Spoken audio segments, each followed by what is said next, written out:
Ladies and gents, welcome to the first of just a few post-save videos I'm going to do for our Liverpool save that we just completed. As I mentioned in the last video, I have officially retired from Liverpool in the summer of 2019 after winning a huge quintuple in the Community Shield, EFL Cup, FA Cup, Premier Division itself, and the one and only Champions League trophy. We are the champions of Europe. Total and absolute domination of the league and the continent. One thing I did forget to mention, however, in the last video is the relegation winners and losers from our last season in charge. As you can see, Burnley, Sheffield Wednesday, and QPR were all relegated from the 2018-19 Premier League season, with Ipswich, Leicester, and Wolves all coming back up for the upcoming season. Anyway, sorry for forgetting that, just wanted to get it out there. But with that over with, let's move on to the rest of this video. Anyway, as I said in the summer of 2019, I did officially retire from Liverpool Football Club. The first question that needs to be answered is, who took over in my stead? None other than Italian-born former coach of Juventus, Milan, Chelsea, PSG, Real Madrid, and many more, Carlo Ancelotti. In real life, it was a toss-up between Klopp and Ancelotti, and now he gets his chance. So let's just see how he did in his first season at Anfield, shall we? So let's start off with transfers. Who did he bring in? We already know that Peter Gutowski was coming in from Vigo for £3 million, and the main man, Ousmane Dembele, for, well, it says 55 million, but on other pages it says 45, so whatever works with that one. But it does rise to around £68 million, and will hopefully be a main player for this entire team. Those were the two transfers that I did bring in before I left. But beyond my own transfers, Ancelotti brought in three new players in Tassos Mavridis from Olympiacos for 1.7 million, an amazing pickup in Timo Horn for an amazingly low price of £12.25 million from Wolfsburg, and then lastly Milan Vosicki from some team in the Czech Republic who actually looks pretty good. I mean, let's take a look at his stats. Not too bad. But with all the ones coming in, there's always people to leave. And on their way out of the club, you can see a few notable mentions. Sturridge wanted to leave while I was there. He wasn't really playing much, came to me and said that he had accomplished everything he had come to this club to accomplish and wanted to leave. He wasn't in my future plans anyway, so I happily agreed. An incredible servant to this club, but it was just his time. So apparently Ancelotti agreed, and off to West Ham he goes for £17.25 million. Daniel Sturridge, you can see in his first season, 29 appearances, 9 goals for West Ham. Not too shabby.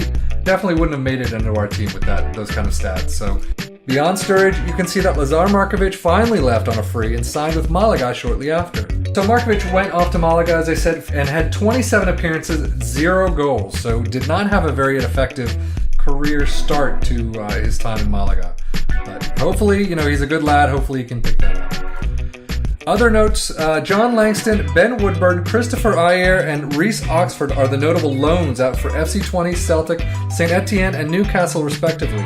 And Julian Green, never having played a game in a Reds uniform, is off to Dynamo Kiev for £4.9 million. I have to say, it's disappointing that he never got to play, but, the return of £4.9 million to picking him up on a free, not too bad, I have to say.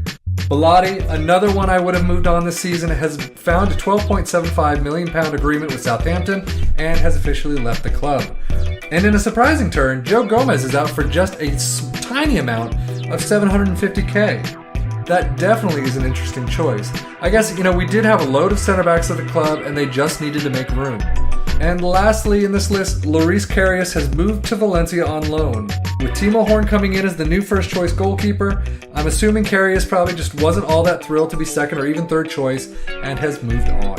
And I will make a quick note that as of today, the 2nd of July 2020, I guess I simmed a little too far, Ancelotti has made his first pickup of the young transfer window in Max Meyer from Schalke, £22.5 million. A player we did look at and have on our short list for a little while, but just never pulled the trigger on. So, another good pickup, I have to say. But can this team actually compare to the previous 3 years where we were in charge? But before I get into the table for this season, let's take a quick look at the biggest transfers of the Premier League. The biggest, as usual, comes from Man City. Raphael Varane from Real Madrid to City for £54 million. Griezmann comes in second for $51 million from Atletico to Manchester United, which always seems to happen in FM saves. Third comes Ben Henrichs from Leverkusen to, lo and behold, Man City again for $37.5 million. And then Gabriel Jesus, this time leaving Man City, going to Chelsea for $25 million. So a good chunk of change in this for the first 4 players. And then, as I said, you do have the £22.5 million that we picked up for Max Meyer, so definitely a big transfer season coming up for next year. As you can see, Ancelotti does favor the 4-4-1-1, and that seems to have brought them second in the league table for 2019 and 2020. Unfortunately, not able to get a 4th in a row, fierce rivals Manchester United pipped them to the title by a whopping 4 points. 34-4 to 29-3-6. Although we did have a better goal differential, too bad just one more win and tie. Actually, they would have won the league for the 4th season in a row. Oh well, that's a little bit of a shame. But as you can see, Man City and Arsenal make up the remaining top 4 Champions League spots. Chelsea just miss out. Well, not just miss out. They actually miss out by a good margin. Look at that, 63 points. Ouch. And, of course, having forgot the last episode, Watford, Sunderland, and Norwich all make their move to the Championship for the next year. And finally, let's look at Ancelotti's trophy case for this first season in charge of the Mighty Reds. You can see that he has won 3 separate honors in his first season. First was the Community Shield for the 2nd season in a row with a 3-2 win over none other than Manchester United. Terrific win. Absolutely nice to beat the likes of them. Then after we had the European Super Cup in another 3-2 victory, this time over Sevilla, played in Copenhagen. And finally we have the Club World Championship in a 1-0 win over Argentinian club San Lorenzo, played in Toronto. As for the competitions we didn't fare too well in, well, we lost a derby in the FA Cup 3rd round 3-2. Not a good result at all for that. That in the 3rd round, ouch. Man City went on to win 2-1 over West Ham to clinch the final. We then lost to Burnley in the EFL Cup semi-finals first leg, then tied 3-3 in the second, kicking us out of the EFL Cup. It is funny how we lose 1-0 at home, yet tied them 3-3 away. Arsenal did go on to beat Burnley 2-0 to win the cup. And now we have the Champions League. As you can see, Liverpool did make it out of the group stage, Group G. Liverpool with a 4-1-1 record, 13 points. Coming in second is Dortmund with 12, Bate with 5, and Dynamo Kiev finishing dead last with 3 points.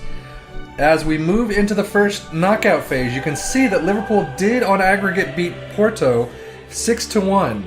You can see here a 3-1 away form, and then a 3-0 drubbing at Anfield. So we did work our way out of the first knockout round into the quarters, where we played Bayern, and a 4-2 aggregate sees Ancelotti beating his former club 3-0 away at the Allianz Arena. Absolutely incredible first leg. And then our second leg at Anfield, sadly we did lose 1-2, but against Bayern, you got to give it to them. 4-2, they move on to semifinals. Let's go. Semifinals, you can see Liverpool over Juventus 3-2 on aggregate. You can see 2-1 away in Turin. We do lose. However, you can see we win at Anfield 2-0, giving us a 3-2 aggregate, moving us on to the final. And obviously, if you've been reading a little bit, who did we play in the final? None other than our hated rivals, Manchester United. Well, sadly, we did lose. I believe this was held away at the Santiago Bernabeu, so in Madrid in Spain.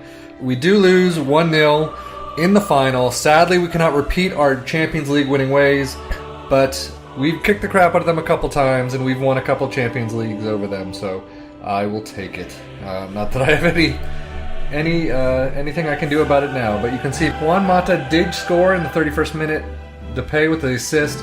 You can see over on our side, though, our guys didn't play too badly. Timo Horn didn't have a stormer of a game, and Firmino, Origi, and Mane didn't have great games, so the subs can't attend to either. But overall, 1-0, we lose, and that is that. End of the season is done. Well, I think that's gone on long enough, so with Season 1 finished, let's move on to the next.